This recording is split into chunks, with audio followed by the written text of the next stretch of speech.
Was the most powerful man in Washington for decades, but he never held elected office. J. Edgar Hoover was head of the FBI for 8 presidents and 3 wars, but it was the information he collected on the people around him that made him feared.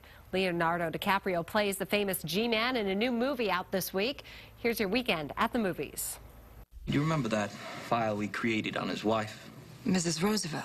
Will you make a copy for me, please? Leonardo DiCaprio has a secret in J. Edgar. He plays J. Edgar Hoover, the head of the FBI for nearly 50 years. In addition to using modern forensic methods, Hoover lived on the edge of legality, collecting surveillance data on enemies, friends, and head of states. But he kept his own life closely guarded, especially his relationship with close confidant Clyde Tolson. It's rated R. Your sister and I grew up on the same streets. When I look at her, I see me.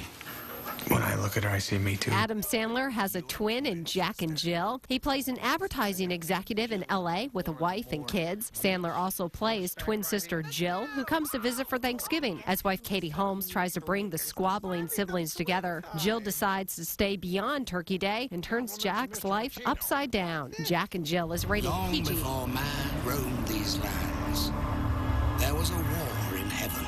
It's Gods versus Titans in Immortals. This CG 3D epic in the style of 300 depicts a battle for Mount Olympus with a power-mad king seeking to overthrow the gods.